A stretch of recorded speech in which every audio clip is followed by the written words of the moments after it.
السلام عليكم ورحمة الله وبركاته.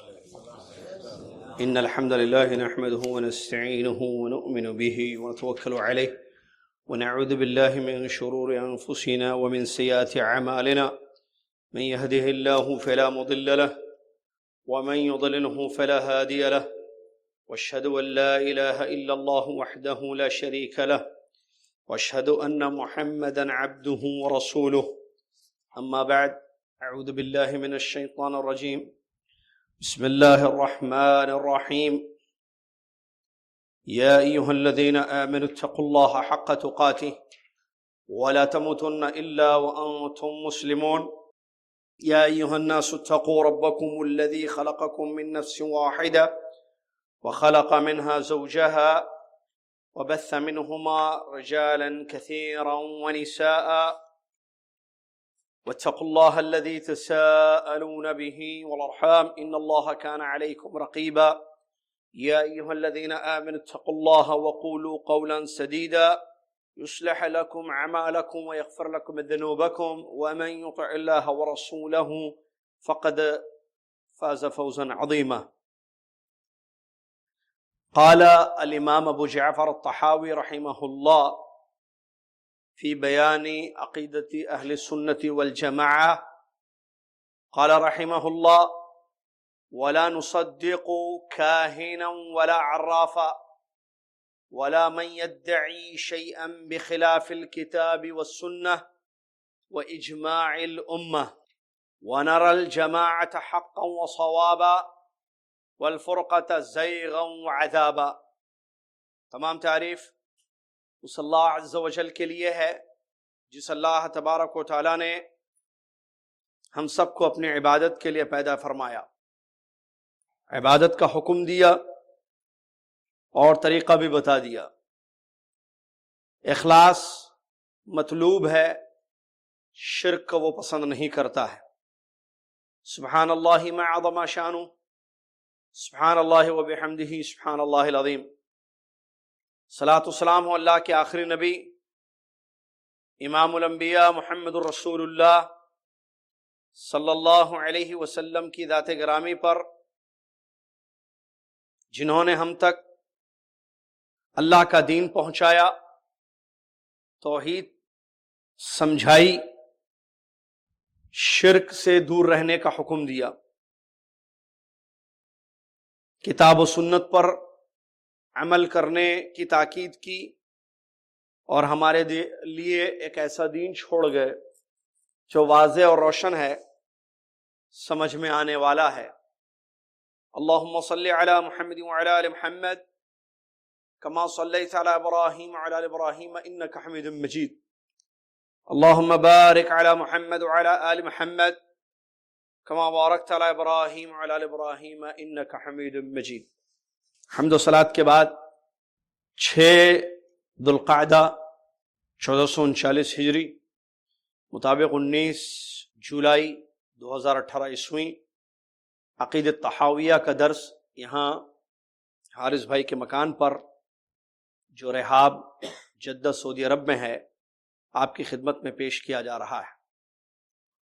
امام ابو جعفر الطحاوی رحمہ اللہ نے اہل السنہ والجماعہ کے عقیدے کو جو کتاب اور سنت کی روشنی میں ہے یہاں بیان کیا ہے۔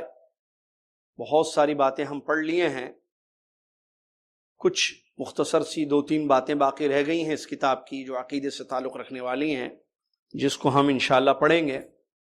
امام ابو جعفر طحاوی رحمہ اللہ بیان فرماتے ہیں: ولا نصدق کاہنا ولا عرافا، اور ہم کسی کاہن یا عراف کی بھی تصدیق نہیں کرتے۔ ولا من يدعي شيئا بخلاف الكتاب والسنة واجماع الامہ، اور اگر کوئی ایسا دعویٰ کرے کہ جو کتاب اللہ اور سنت رسول صلی اللہ علیہ وسلم اور امت کے اجماع کے خلاف ہے تو ہم اس کو بھی تسلیم نہیں کرتے۔ وَنَرَى الْجَمَاعَةَ حَقًّا وَصَوَابًا وَالْفُرْقَةَ زَيْغًا وَعَذَابًا، اور ہم یہ سمجھتے ہیں، ہمارا یہ عقیدہ ہے کہ جماعت حق ہے اور صحیح ہے، اور فرقہ بندی گمراہی ہے اور عذاب ہے، کجروی ہے اور عذاب ہے۔ پہلی بات امام یا مصنف رحمۃ اللہ نے جو بیان فرمائے وَلَا نُصَدِّقُ كَاهِنًا وَلَا عَرَّافًا، کاہن اور عراف کی تصدیق ہم نہیں کرتے۔ ہمارا یہ عقیدہ ہے، یعنی اہل السنہ والجماعہ کا یہ عقیدہ ہے کہ کاہن یا عراف اور اس قسم کے جو لوگ ہیں جو غیب کی باتیں بتانے کا دعویٰ کرتے ہیں تو ہم اس کو تسلیم نہیں کرتے، ہم ان کی بات کو قبول نہیں کرتے۔ بعض علماء نے کہا کاہن اور عراف ایک ہی چیز ہے، کاہن اور عراف یہ عربی الفاظ ہیں جس کا مطلب ہے وہ لوگ جو غیب کی باتیں بتاتے ہیں یا دعویٰ کرتے ہیں کہ ہم جانتے ہیں کہ کل آپ کے ساتھ کیا ہوگا، یا آپ کی زندگی میں کیا ہوگا، آپ کے گھر میں کیا ہوگا، مستقبل کی باتیں بتانے کا دعویٰ کرتے ہیں کہ مستقبل میں آپ کے ساتھ فیوچر میں کیا ہوگا یہ ہمیں معلوم ہے اور ہم آپ کو بتا رہے ہیں، تو ان لوگوں کو کاہن اور عراف کہتے ہیں۔ جو مستقبل فیوچر غیب ہے، اللہ کے سوا کوئی نہیں جانتا کہ مستقبل کس کا کیا ہوگا، فیوچر کس کا کیا ہوگا، کل دنیا میں کائنات یا دنیا میں کیا ہوگا، کسی کی زندگی میں کیا ہوگا۔ اب یہ لوگ جو دعویٰ کرتے ہیں ان کو کہتے ہیں کاہن اور عراف۔ بعض علماء نے فرق کیا اور کہا کہ کاہن وہ ہے من یخبر عن الغیب فی المستقبل، جو مستقبل میں فیوچر میں غیب کی باتیں بتانے کا دعویٰ کرتا ہے یا خبر دیتا ہے کہ آپ کے ساتھ ایسا ہوگا، اس کو کاہن کہتے ہیں۔ اور عراف وہ کہتے ہیں جو بعض چیزیں بتاتا ہے اور کہتا ہے کہ یہ اگر ہوگا تو ایسے ہوگا، مستقبل میں اگر ایسے کل یہ ہوگا تو اس کا مطلب یہ ہوگا، تو مقدمات کو سامنے رکھ کر، کچھ چیزوں کو سامنے رکھ کر وہ بولتا ہے کہ یہ چیزیں اگر ہوں گی تو ایسا ایسے آپ کے ساتھ آپ کی زندگی میں ہوگا۔ بہرحال شیخ الاسلام ابن تیمیہ رحمۃ اللہ علیہ بیان فرماتے ہیں عراف کے بارے میں کہا گیا کہ یہ عراف کاہن کے لیے بھی لفظ استعمال کیا جاتا ہے، منجم اور رمال یہ بھی الگ الگ نام ہے۔ کاہن کہانت، عراف ٹھیک ہے، اور منجم وہ ستاروں کو دیکھ کر جو بتاتے ہیں کہ آپ کا ستارہ یہ ہے ایسے ہوگا، اس کو منجم۔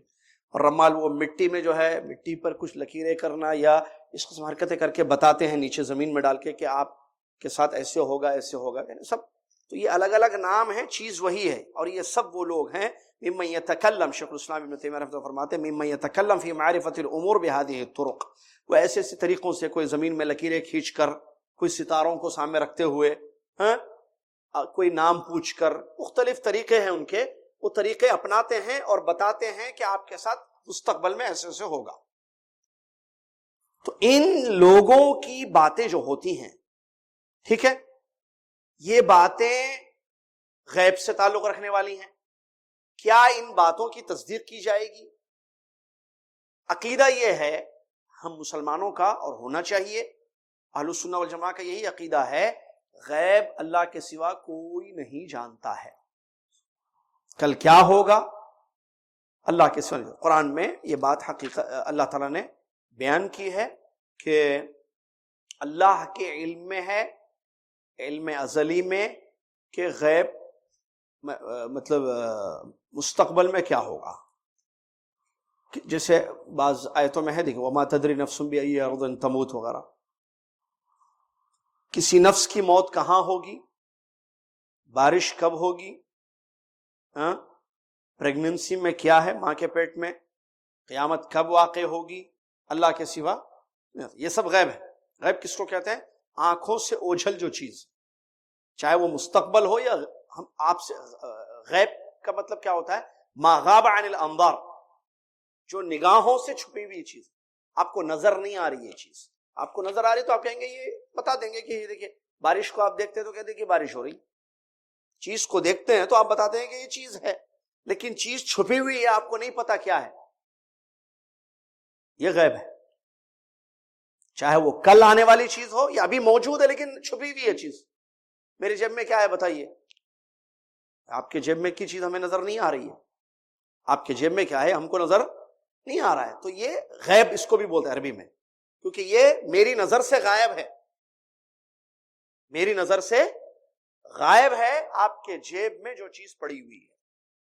تو غیب اللہ کے سوا کوئی نہیں جانتا ہے، انسان اندازہ کر سکتا ہے کسی چیز کا لیکن بتا نہیں سکتا کسی چیز کو، جیسے ابر نظر آئے، ہوائیں چلیں، تو یہ دیکھیں دنیا میں اللہ تعالیٰ نے بعض چیزوں کی نشانی رکھی ہے، تو نشانیوں کو دیکھ کر وہ بات کہی جا سکتی ہے، اور وہ غیب میں چیز نہیں ہوتی، ایک نشانی ہے اس کی، ایک ابر ہوائیں بارش کی نشانی ہے، اسی طریقے سے اور بھی نشانیاں ہوتی ہیں۔ میں ایک کامن چیز بتا رہا ہوں جس کو دیکھ کر کہتے رہے کالے کالے بادل آئے ہیں تو اس کا مطلب بارش ہوگی، ہوائیں چل رہی ہے بارش ہوگی، دھواں نظر آ رہا ہے شاید آگ لگی ہوگی اس طرف، چیزیں ہیں نا یہ اس کو، لیکن کیا یقینی طور پر یہ ہم بتا سکتے ہیں؟ نہیں، یہ تو غیب ہے، اللہ ہی بہتر جانتا ہے، کیونکہ بادل آ کر چھٹ جاتے ہیں بارش نہیں ہوتی ہے، ہوائیں چلتی ہیں رک جاتی ہیں بارشیں نہیں ہوتی ہیں، تو اللہ تعالیٰ غیب کو جاننے والا ہے۔ اب یہ لوگ جو ہے آپ کو پتا یہ ہمارے ملکوں میں بھی ہے نا یہ چیزیں، کیا کاہن، کہانت کرنے والے عربوں کے الگ تھے پرانے دور جاہلیت کے، موجودہ دور میں بھی یہ غیب کی باتیں بتانے والوں کی بھی عجیب عجیب قسمیں ہیں، اخبارات میں بھی وہ چیزیں آتی ہیں پریکٹیکل، اب وہ ہاتھ دیکھ کر لکیریں دیکھ کر بتانا کیا ہے، وہ بھی اسی ضمن میں آتی ہے چیز، آپ کا ہاتھ دیکھے گا وہ لکیر دیکھ کر بتائے گا کہ آپ کی زندگی میں پریشانیاں آئیں گی یا نہیں آئیں گی، اور آپ چیک کرنا صرف پریشانیاں نہیں بتائے گا، پریشانیاں بتائیں گے تو اس کی پریشانی کر دیں گے آپ، کچھ خوش کرنے والی باتیں بتائے گا، کچھ آپ کو ناراض پریشان کرنے والی بتائے گا، یہ ہوگا یہ لکیر، اب یہ لکیریں دیکھیں کیا ہے، اس سے آدمی کو کیا پتا چلتا ہے؟ کچھ بھی نہیں، یا طوطا وغیرہ وہ بھی ہوتا ہے نا، وہ نکال کے لے کے آتا ہے، اور وہ پرچیاں رکھی ہوئی ہیں کھول کے جو ہے کیا بولتے ہیں اس کو، فال، وہ دیکھ کے جو ہے بتاتے ہیں کہ دیکھو اس میں ہے آئندہ سال تھوڑا فائنینشیل پرابلم ہوگا، اس کے بعد تھوڑا ہوگا، اس کے بعد تھوڑا یہ ہوگا، تھوڑا یہ ہوگا، بیکار کی بات ہے۔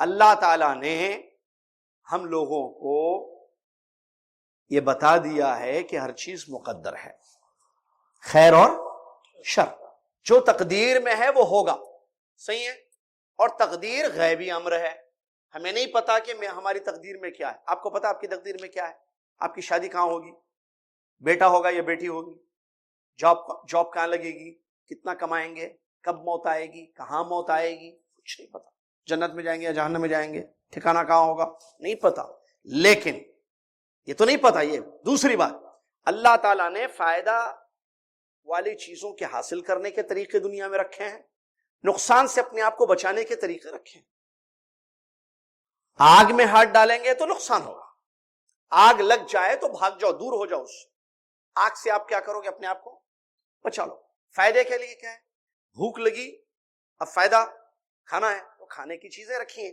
آپ کھائیے، آپ کی بھوک مٹ جائے گی، نیند آ جائے تو سو جائیے، آپ اسباب رکھے نا اللہ تعالیٰ نے، پیاس لگی تو پانی پی لیجئے بجھ جائے، بیمار ہو جائے تو دوائی استعمال کیجئے، تو اسی لیے حدیث میں کیا اللہ کے رسول نے کیا فرمایا، احرص علی ما ينفعك واستعن بالله ولا تعجزن فإن أصابك شيء فلا تقل لو أني فعلت كذا لكان كذا ولكن قل قدر الله وما شاء فعل۔ پوری حدیث دیکھیے، بڑی پیاری حدیث ہے، نبی علیہ السلام نے فرمایا تم کوشش کرو، محنت کرو ایسی چیزوں کے لیے جس سے تمہیں فائدہ ہو سکتا ہے، یعنی فائدہ جس سے ہو سکتا ہے اس کے لیے کیا کرو، جستجو کرو، محنت کرو، اور عاجز مت ہونا، کمزور مت ہونا، اللہ کی مدد لو، کیونکہ اللہ کی مدد کے بغیر کوئی چیز ہمیں فائدہ نہیں پہنچا سکتی۔ ایک ایک پوائنٹ پر کوشش کرو، اللہ سے مدد لو، اور عاجز مت ہو جانا، کوشش کرنا، فائدہ کس میں ہے، اس چیز کو حاصل کرنے کی کوشش کرنا۔ ایک استعانت باللہ ضروری ہے، اللہ کی مدد، اللہ کا نام لیں، دعائیں کر کے، جس سے بزنس سے فائدہ ہوتا ہے، تجارت سے فائدہ ہوتا ہے، تجارت کیجیے، اللہ کی مدد لیجیے، کمزور مت بن جائیے۔ ہو گیا، 3 پوائنٹس ہو گئے، کوشش، استعانہ اور عاجزی کو چھوڑنا۔ اگر نقصان ہو جائے ان تینوں چیزوں کے باوجود، آپ نے محنت بھی کی، آپ نے اللہ سے مدد بھی مانگی، اور آپ کمزور نہیں پڑے بلکہ آپ نے پوری جستجو کی اس کو پانے کے لیے، لیکن اس کے بعد اگر خسارہ ہو جائے، نقصان ہو جائے، تو یہ مت کہو کہ اگر میں نے ایسا کیا ہوتا تو ایسے ہوتا، بلکہ یہ کہو اللہ نے مقدر کیا اور اللہ نے جو چاہا وہ ہوا۔ کتنی پیاری بات ہے اس حدیث میں۔ لہٰذا آدمی کے لیے اس بات کا حکم دیا گیا ہے۔ لہٰذا اگر کوئی شخص انسان کی باتوں پر، انسان غیب نہیں جانتا ہے، اس کے پاس جائے اور اس کو پوچھے آپ میرے بارے میں ذرا دیکھ کے بتائیے، مجھے دیکھ کے بتائیے کہ کیا ہو سکتا ہے میرے ساتھ، یہ آدمی دیکھ کر کیا بتا سکتا ہے؟ دنیا کا کوئی ڈاکٹر نہیں بتا سکتا ہے دیکھ کر، بتائیے ڈاکٹر صاحب آپ دنیا کے سب سے بڑے سرجن ہیں، بڑے ڈاکٹر ہیں، مجھے کیا بیماری ہے بتائیے، آپ بتائے گا کوئی؟ بتائیے، دنیا کا سب سے ٹاپ لیول کا ڈاکٹر، آپ اس کے پاس جا کے بیٹھیں، نبض نہیں دیکھے گا، وہ نبض دیکھ کے بتاتے ہیں لوگ، یہ بھی طریقہ ہے بتانے کا، بڑے بڑے لوگ بتاتے ہیں، حکیم ماشاءاللہ، یا پوچھیں گے آپ سے سوالات، زبان دیکھیں گے، ٹیسٹ لیں گے، چیک کریں گے آپ کو، ٹھیک ہے، کیا ہو رہا ہے آپ کے ساتھ، بتاؤ کیا پرابلم ہے، کچھ کوشچنس کریں گے، آنسرس لے کر وہ بتائیں گے کہ ہاں یہ سمٹمس ہیں ان چیزوں کے، وائرل ہو گیا ہے، یہ ہوا ہے، ایسے ہو گیا، یہ بخار ہے، یہ ایسے ہوگا، یہ کچھ نہ پوچھے سامنے جا کے آدمی بیٹھا، بتا سکتا ہے کوئی؟ ڈاکٹر صاحب بتائیے مجھے کیا ہوا ہے، وہ بولے گا آپ کو کیا ہوا ہے مجھے کیا پتا، اب بتائیے میرے پیٹ میں کیا ہو رہا ہے، آپ کے پیٹ میں کیا ہو رہا ہے، ہم کو کیا درد ہو رہا ہے، جو چیزیں عام طور پر ہوتی ہیں، غیب اللہ کے سوا کوئی نہیں جانتا ہے۔ اگر ہم تصدیق کریں کاہنوں کی، عرافوں کی، تو یہ عقیدے کے خلاف ہے بات، یعنی وہ ایک ایسی چیز کا دعویٰ کر رہا ہے جو اللہ کا خاصہ ہے، سمجھ رہے ہیں نا؟ وہ کہہ رہا ہے کہ آپ کا آئندہ آنے والا سال جو ہے بہت نقصان دہ سال، آپ کے ساتھ ایسا ہوگا ویسا ہوگا، تو یہ ایک ایسی بات کا دعویٰ کر رہا ہے، ایک ایسے علم کا جو علم کس کے پاس ہے؟ اللہ کے پاس ہے۔ اللہ نے غیب جو ہے کسی کو نہیں بتایا ہے، کیا پیغمبروں کو غیب معلوم تھا؟ نہیں معلوم ہوتا تھا۔ محمد صلی اللہ علیہ وسلم، اللہ قرآن میں کہتا ہے، کیا ہے وہ ایک آیت ہے جس میں یہ اللہ نے بات بیان کی ہے کہ اللہ کے سوا کوئی غیب نہیں جانتا، اور اللہ تعالیٰ اپنے پیغمبروں میں سے جس کو چاہے وحی کے ذریعے وہ بات بتا دیتا ہے۔ جب بات وحی کے ذریعے آ گئی تو ان کو غیب نہیں معلوم، یہ تو بتا دیا گیا نا، ان کو بتا دیا گیا۔ جیسے اگر کوئی آ کر آپ سے یہ کہے کہ ہم نے جو ہے الٹرا ساؤنڈ کیا ہے آپ کی وائف کا، بیٹا ہے آپ ہونے والا، اب کیا غیب معلوم ہو گیا آپ کو آپ کی مسز کو، وائف کو ڈاکٹر نے کہا کہ آپ کو بیٹی ہونے والی ہے، تو کیسے معلوم؟ اس نے دیکھا ہے ٹی وی میں، چلو ٹی وی میں اس نے دیکھا ہے، آپ کو غیب معلوم ہو گیا کہ آپ کے گھر بیٹی ہونے والی ہے؟ نہیں، دیکھ کر اس نے بتایا، پیٹ میں بیٹی ہے دیکھ کر اس نے بتایا، اور آپ کو اس کی خبر سے معلوم ہو گئی چیز، یہ تو غیب نہیں ہوئی نا چیز۔ تو پیغمبروں کو اللہ تعالیٰ وحی کے ذریعے بتا دیتا، جیسا کہ تبوک میں اللہ کے نبی صلی اللہ علیہ وسلم نے یہودی عورت کی جو دعوت قبول کی تھی، اس میں جو زہر ملا ہوا تھا، کھانے سے پہلے نہیں معلوم تھا، جانے سے پہلے نہیں معلوم تھا۔ بعض لوگ جو ہے دعویٰ کرتے ہیں کہ نہیں ہمارے نبی صلی اللہ علیہ وسلم کو غیب کا علم ہے، وہ ایسی دلیلیں دیتے ہیں، نبی صلی اللہ علیہ وسلم وہاں جو ہے تھوک دیے، نہیں کھائے وہ، کیوں؟ کیونکہ غیب معلوم تھا ہمارے نبی صلی اللہ علیہ وسلم، اس لیے تھوک دیے، نہیں کھائے۔ غلط بات ہے، اللہ وحی کے ذریعے جو ہے اللہ نے بتا دی بات، اگر معلوم ہوتا کہ اس میں زہر ہوتا تو دعوت کیوں قبول کرتے تھے؟ ایک جاتے کیوں تھے، کھاتے کیوں تھے، اور صحابی کی موت ہوگی جو ساتھ میں گئے وہاں پر۔ تو یہ ایسا نہیں ہے، اللہ تعالیٰ وحی کے ذریعے جب بتا دے کسی نبی کو تو ان کو پتا چل جاتا ہے، یہ ہمارا عقیدہ ہے، وگرنہ اور وحی صرف پیغمبروں کے لیے ہوتی ہے، یہ بھی بات معلوم ہے، غیر نبی کی طرف وحی کسی انسان کو الہام بھی نہیں ہوتا۔ میرے ذہن میں آ گئی چیز، مجھے نظر آ گئی کوئی چیز، کیسے نظر آئے؟ نظر وہ چیز آئے گی جو سامنے ہے، نظر وہ چیز آئے گی جو سامنے ہے۔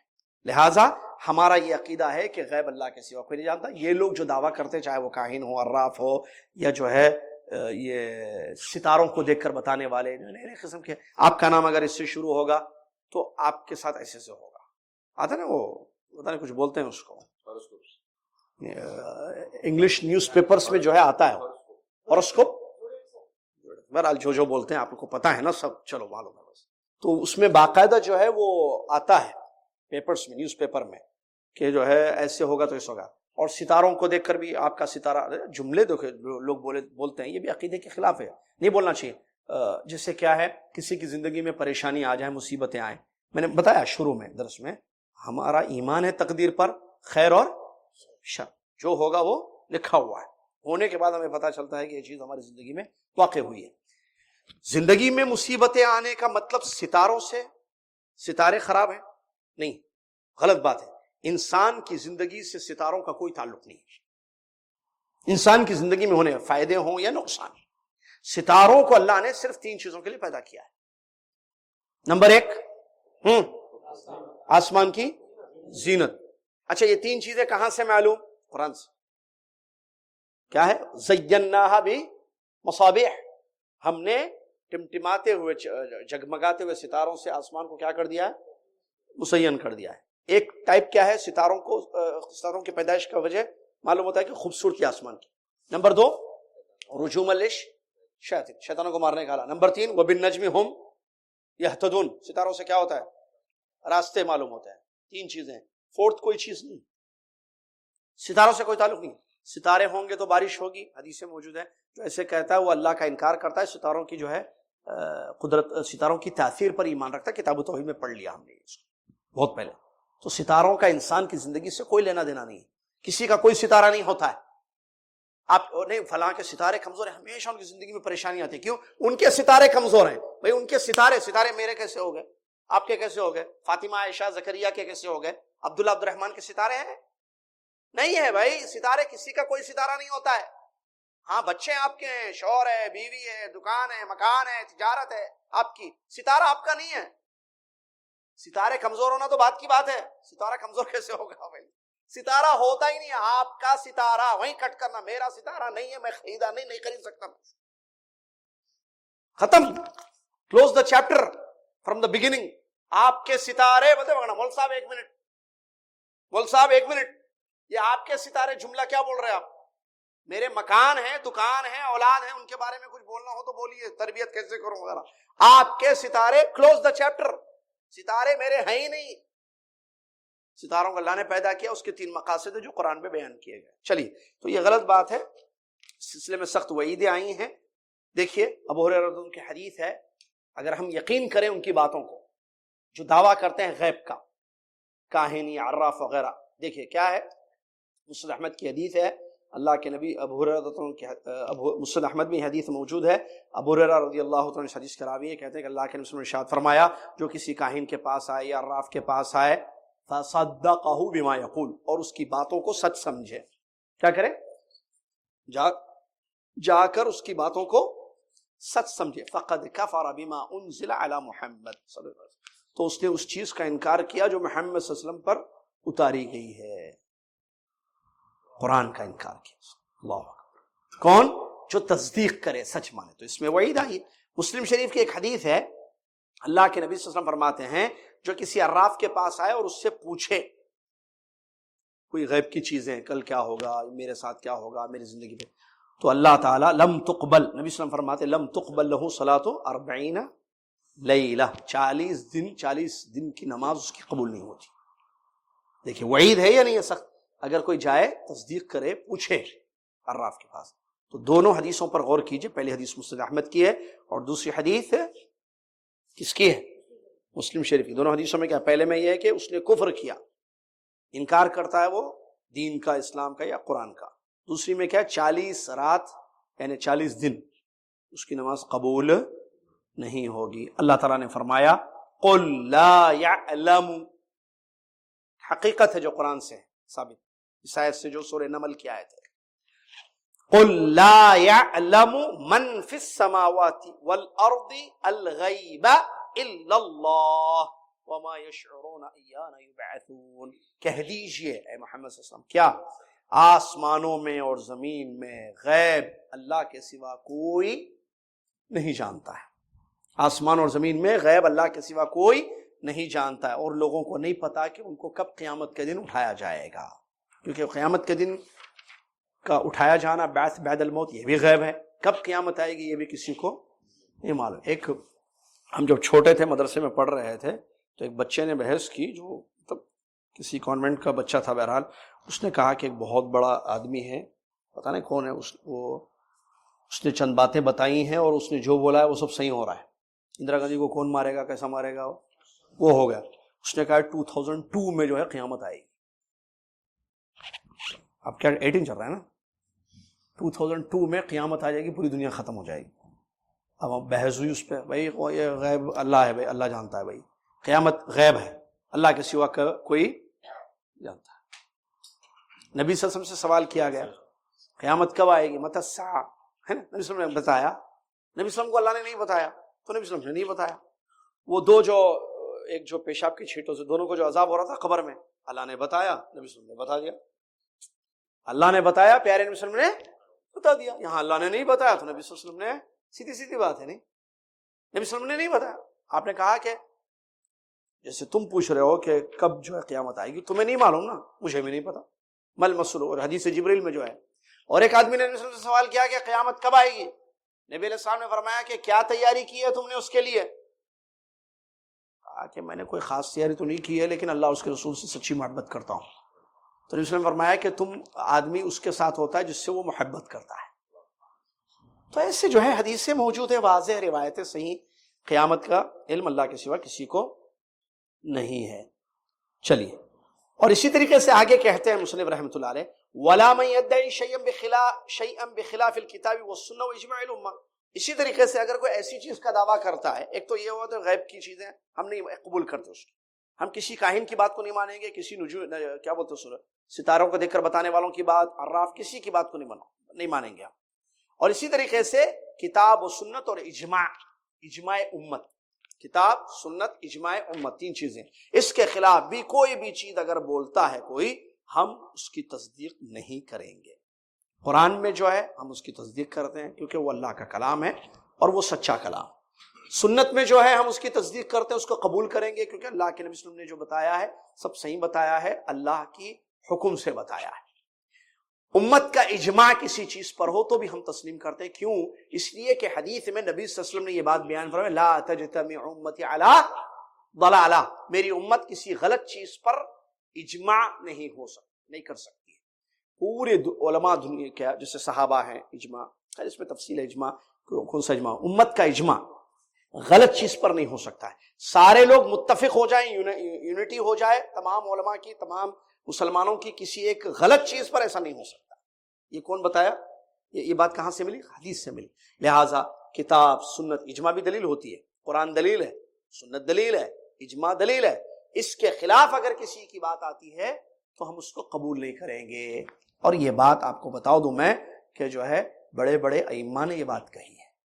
امام ابو حنیفہ رحمۃ اللہ علیہ، امام شافعی رحمۃ اللہ علیہ، امام مالک رحمۃ اللہ علیہ، امام احمد ابن حنبل رحمۃ اللہ علیہ، بڑے بڑے ائمہ گزرے ہیں نا، ان لوگوں نے یہ بات کہی ہے کہ ہماری بات اگر حدیث کے خلاف ہو، قرآن کے خلاف ہو، حدیث کے خلاف ہو، کسی صحابی چھوڑ دو ہماری بات. کیوں؟ کیونکہ قبول کرنے کے لیے ہمارے پاس پیمانہ ہے، ایک میزان ہے، کتاب و سنت.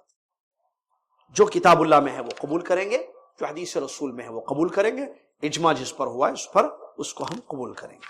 آگے کہتے ہیں، بند کرو، وَنَرَى الْجَمَاعَةَ حَقًّا وَصَوَابًا وَالْفُرْقَةَ زَيْغًا وَعَذَابًا. یہ بھی بڑا اہم ہے. یہ کہتے ہیں کہ ہم جماعت کو حق سمجھتے ہیں اور صواب یعنی صحیح ٹھیک سمجھتے ہیں، غلط نہیں ہے جماعت. یہاں جماعت سے مراد کیا ہے؟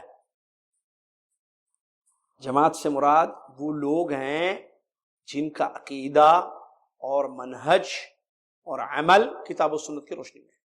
اللہ کے نبی صلی اللہ علیہ وسلم نے حدیثوں میں خبر دی ہے کہ میری امت 73 فرقوں میں بٹ جائے گی. پہلے یہود و نصارہ 71-72 فرقوں میں بٹ گئے. میری امت کتنی فرقوں میں بیٹھے گی، بٹ جائے گی؟ ایک 72 جو ہے جہنم میں جائیں گے، ایک کیا ہوگی؟ وہ ایک جماعت ہے. جماعت کس کو کہتے ہیں؟ سوال، کیا جماعت کا مطلب میجورٹی ہے؟ نہیں. اگر جماعت کا مطلب میجورٹی تو پھر مشرکین امت کا حق پر تھے کیونکہ وہ میجورٹی میں تھے. اگر جماعت کا مطلب حق پر، تو بدر میں جو لڑائی ہوئی تو مسلمان 313 تھے، ادھر 1000 تھے، میجورٹی ادھر تھی. ہر جنگ میں ادھر ہی میجورٹی تھی. آج اگر آپ جماعت کہہ رہے تو آج دنیا میں سب سے زیادہ ماننے والے کرسچنز. پھر نئے مسلمانوں کی ہم بات کر رہے ہیں تو ٹھیک ہے، اگر آپ میجورٹی کہہ رہے ہیں، مسلمان شرک کرنے والے میجورٹی میں ہیں، صحیح ہے غلط؟ میں بات دنیا کی کر رہا ہوں. آپ لے لیں جتنے کنٹریز جہاں مسلمان آباد ہیں، ٹوٹل کنٹریز 50 38 جو بھی ہیں، ان کنٹریز میں جو مسلمس آباد ہیں، میجورٹی شرک کرتی ہے یا میجورٹی شرک نہیں کرتی ہے؟ عقیدے شرکیاں ہیں یا توحید پر ہیں؟ شرکیاں ہیں. اس کا مطلب وہ لوگ صحیح ہیں. چلیے نماز کو لے لیں، فرض چیز. میجورٹی آف مسلمس 5 نماز کی پابند ہے یا 5 نماز کی پابند نہیں ہے؟ I am talking about majority of the Muslim in the world. جمعہ کے ہوں گے, عید کے ہوں گے 5. تو جماعت سے مراد یہاں میجورٹی نہیں ہے, جماعت سے مراد حق پر جو لوگ ہیں. اچھا یہ کون سمجھاتے ہیں ہمیں؟ عبداللہ بن مسعود رضی اللہ عنہ صحابی ہیں, صحابہ زیادہ جانتے ہیں قرآن و حدیث کو ہم سے. انہوں نے کہا کہ جماعت وہ ہے جو حق کے مطابق ہو اگرچہ تم اکیلے ہو. کتنی پیاری بات ہے نا. اور اس کی تائید ہمیں قرآن سے خود ملتی ہے. اللہ تعالیٰ نے ابراہیم علیہ السلام کو یہ کہا کہ ان ابراہیم کان امہ. ابراہیم علیہ السلام کیا تھے؟ امت. جماعت امت ایک ہی ورڈ سے, مطلب میننگ ایک ہی ہے, ورڈز الگ ہیں. جماعت, امت, سواد اعظم, ٹھیک ہے. تو ابراہیم علیہ السلام کو اللہ امت کہہ رہا ہے. ایک اگر حق پر ہو وہی جماعت ہے. گاؤں میں 100 لوگ ہوں, 99 سارے شرک کرتے ہیں, ایک توحید پر ہو, جماعت کون ہے؟ وہ ایک ہے. تو ہم جماعت کی پہلے تو جماعت کے ساتھ جڑے رہنا, مسلمانوں کی فرقہ نہیں, الگ حزبیت جس کو کہتے ہیں, تحزب, الگ پارٹی بنانا چھوڑ کر مسلمانوں, نہیں, غلط ہے. اسی لیے کہتے ہیں ہم جماعت کو حق سمجھتے ہیں. کیوں حق؟ کیونکہ اللہ کا حکم ہے جماعت سے جڑے رہنے. وَاعْتَصِمُوا بِحَبْلِ اللَّهِ جَمِيعًا وَلَا تَفَرَّقُوا. فرقہ بندی گمراہی ہے, غلط ہے.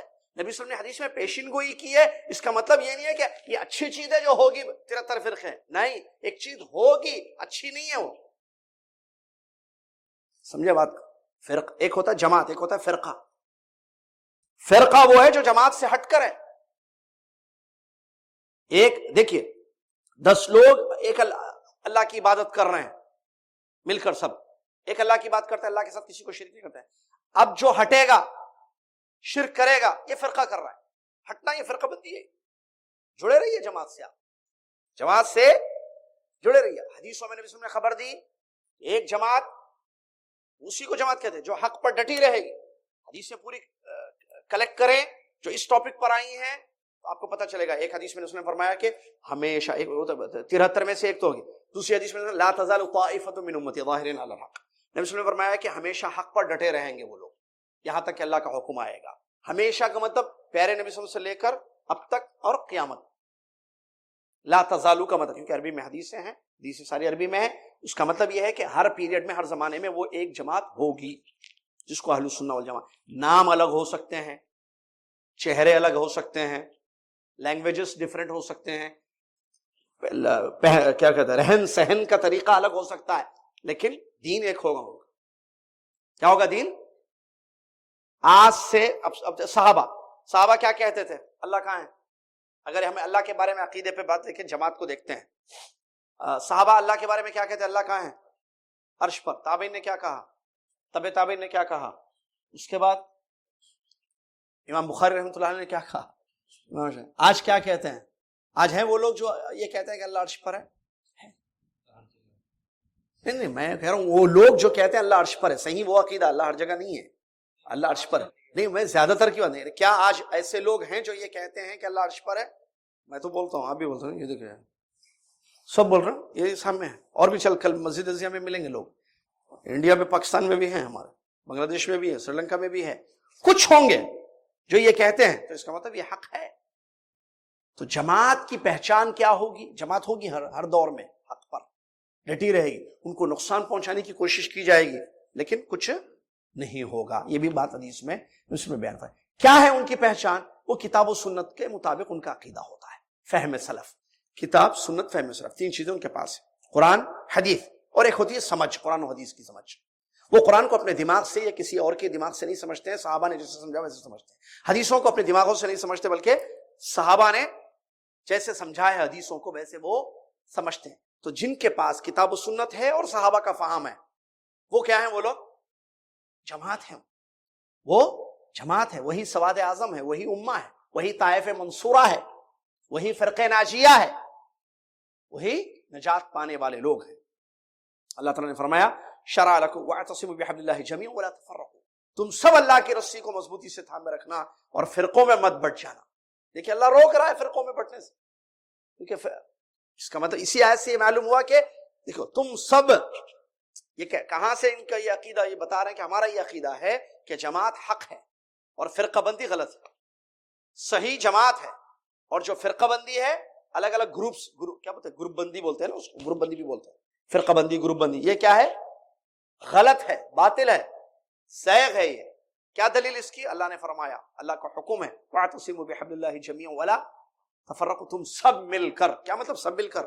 جماعت ہے یہ، اللہ کی رسی کو مضبوطی سے.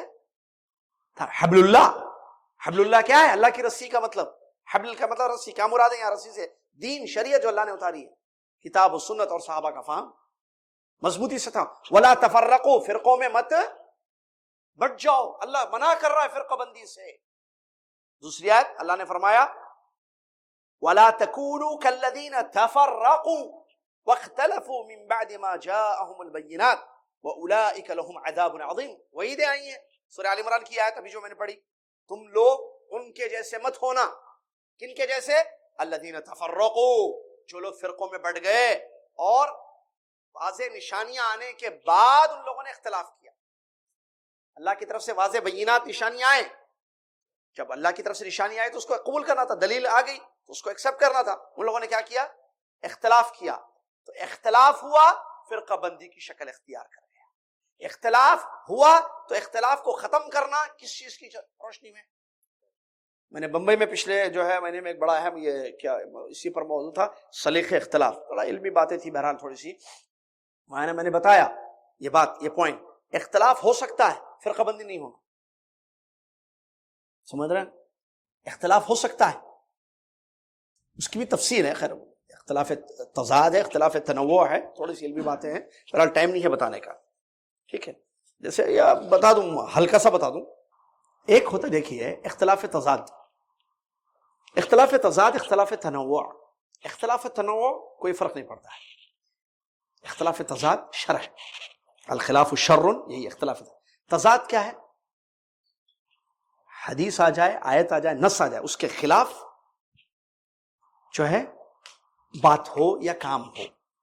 اللہ کی عبادت کرنا دلیل ہے اس کی، ایک اللہ کی عبادت کرنا، عبادت کرنا، سجدہ کرنا، کس کو کرنا؟ اللہ کو کرنا، پکی بات ہے، پکی بات ہے. واسجدوا للہ، قرآن ہے، حدیث ہے، سب کچھ. اگر کوئی کسی قبر پر سجدہ کرتا ہے، اختلاف ہے یا نہیں ہے؟ یہ بولیے بھائی، یہ صحیح ہے یا غلط ہے؟ شرع ہے.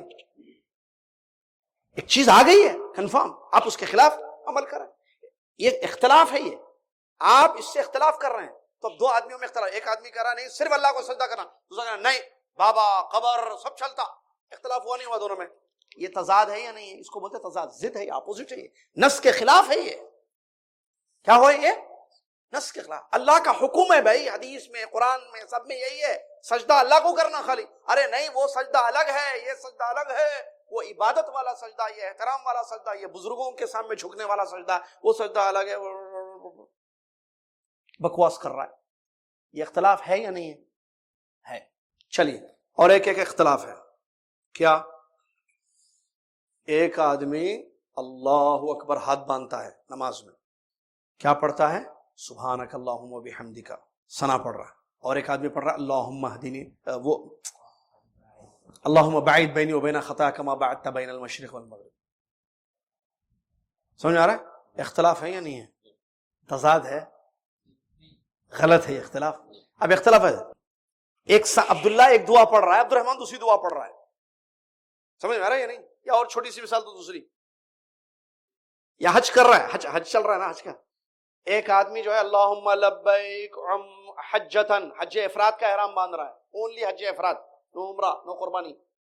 دوسرا اس کا ساتھی ہے اللہم لبیک عمرتن متمتعا بہا الی الحج، تمتع کر رہا ہے. اختلاف ہوا یا نہیں ہوا؟ ارے یہ شرع ہے، یہ نہیں ہے. یہ کیوں؟ اس کی بھی دلیل ہے، اس کی بھی. دعائیں الگ الگ بھی ہوتی ہیں نا، یہ کہ یہ پڑھ رہا ہے، کوئی دوسرا وہ پڑھ رہا ہے. صحیح ہے یا نہیں؟ ختم. یا ایک اور ایک چھوٹی مثال، ایک آدمی بکرا کاٹ رہا ہے 10 ذی الحجہ کو، دوسرا آدمی اونٹ کی قربانی دے رہا ہے. اختلاف ہوا یا نہیں ہوا؟ بولیے بھائی. سسرال والے اونٹ کاٹ رہے ہیں، داماد جی جو ہے بکرا ذبح کر رہے ہیں. اختلاف ہوا یا نہیں ہوا؟ کیا اختلاف غلط ہے؟ یہ نہیں ہے. سمجھ میں آ گئی نا بات؟ بس یہی تھی. اختلاف تضاد نہیں ہونا چاہیے، اختلاف تنوع کوئی ہے، اس کی گنجائش ہے، کیونکہ اس کی دلیل ہے، اس کی دلیل ہے. لیکن یہ جو دلیل کے خلاف عمل ہوتا ہے نص سے اپوزٹ میں تو اس کو وہ شر ہے. تو اختلاف اگر ہو جائے, کوئی آدمی دلیل کے خلاف عمل کر رہا ہے, جیسے قبر کو سجدہ کر رہا ہے, اس کو بتائی جائے گی دلیل, یہ دلیل کے خلاف ہے, دلیل یہ ہے کہ اللہ کو سجدہ کیا جائے گا. اگر وہ نہیں سجدہ کرتا ہے تو وہ خلاف کر رہا ہے, یہ شرع ہے. اچھا, یہ چیزوں سے کیا ہوا, فرقہ بندی آئی. اختلاف ہونے کی صورت میں کرنا کیا ہے, حکم فَإِن تَنَازَعْتُمْ فِي شَيْءٍ فَرُدُّوهُ إِلَى اللَّهِ. آپ کا میرا کسی مسئلے میں اختلاف, میلاد منانا نہیں منانا, ہاں منانا, یہ نہیں منانا, یہ منانا, ہاں منانا نہیں منانا. اب دیکھیں گے دلیل کیا ہے, دلیل کس کے ساتھ, عادل یا بھائی کیا ہے, علی بھائی, علی بھائی کہہ رہے ہیں میلاد منانا, عادل کہہ رہا ہے نہیں منانا. دلیل کس کے ساتھ, ختم. کتاب و سنت سے جو چیز ثابت ہے اس کو لی جائے گی. نہیں منانا, ہاں بھائی دلیل نہیں ہے میلاد کی, چلو بھائی عادل کی بات صحیح ہوگی, علی بھائی رجوع کر لیں آپ, مسئلہ نہیں. اب تم منانے والے, تم نہیں منانے والی پارٹی, ہم منانے والی پارٹی, فرقہ بندی ہوگی. اختلاف ختم کرو سنت کی روشنی میں, کتاب و سنت کی روشنی میں. نہیں کیے, دلوں میں دوریاں ہو گئی, ظاہر اختلاف باطن اختلاف کر گیا, اور جب دل دور ہوئے تو پھر وہ دل جو دور ہوئے وہ سب مل کے کیا کر دیے, ایک پارٹی بنا دی ہے, اور اس کا ایک نام ہو گیا منانے والے ہم, جو بھی ہے حیاتی مماتی وغیرہ. ٹھیک ہے, تو ایسے یہ فرقہ بندی ہے, مذموم ہے, یہ بری چیز ہے. اس سے نقصان ہوگا یا نہیں ہوگا. دشمن نے کہا اچھا two I thought one, they are two. Japan میں, تو جاپان میں کچھ لوگوں نے کہا کہ ہم جو ہے اسلام ایکسپٹ کریں گے, دین قبول کریں گے. سچا دلوں میں آ گیا, پتہ نہیں کیا چیزیں دیکھی تھی ان لوگوں نے, صحیح واقعہ ہے. تو لوگوں نے کہا کہ ٹھیک ہے کیا کریں, ٹوکیو جو کیپٹل ہے وہاں کا, کہا کہ ادھر مسلمان رہتے ہیں, ان سے کانٹیکٹ کریں گے. اب وہاں کانٹیکٹ کیے تو انڈونیشی ملے, تو ان لوگوں سے بولا بھائی ہم لوگ جو ہے, ہم لوگ کچھ ہیں, کافی لوگ ہیں, ہم لوگ سارے لوگ ہم اسلام قبول کرنا چاہتے ہیں, کین یو ایکسپلین اسلام. انہوں نے کہا ٹھیک ہے, آپ اسلام قبول کرنا, بہت اچھی بات آئی ہے. دیکھیے اسلام میں جو ہے ایسا ہے, شافعی مسلک قبول کر لیجئے, آپ سب شافعی بن جائیے. جاپان دماغ, اوکے, بات پلے نہیں پڑی. دوسرے گروپ سے ملے, وہ لوگ حنفی مسلک کو فالو کرنے والے. ان لوگوں نے کہا کہ دیکھو آپ ایکسپٹ کر لو, مسلمان بن جاؤ, اور جو ہے یہ ایک طریقہ ہے, ایک مسلک ہے, یہ دیر آر ڈفرنٹ مسلکس ہمارے پاس ہیں, ایک یہ ہے ایک یہ ہے, تھاٹس بولتے ہیں نا, تو آپ اس کو قبول کر لو.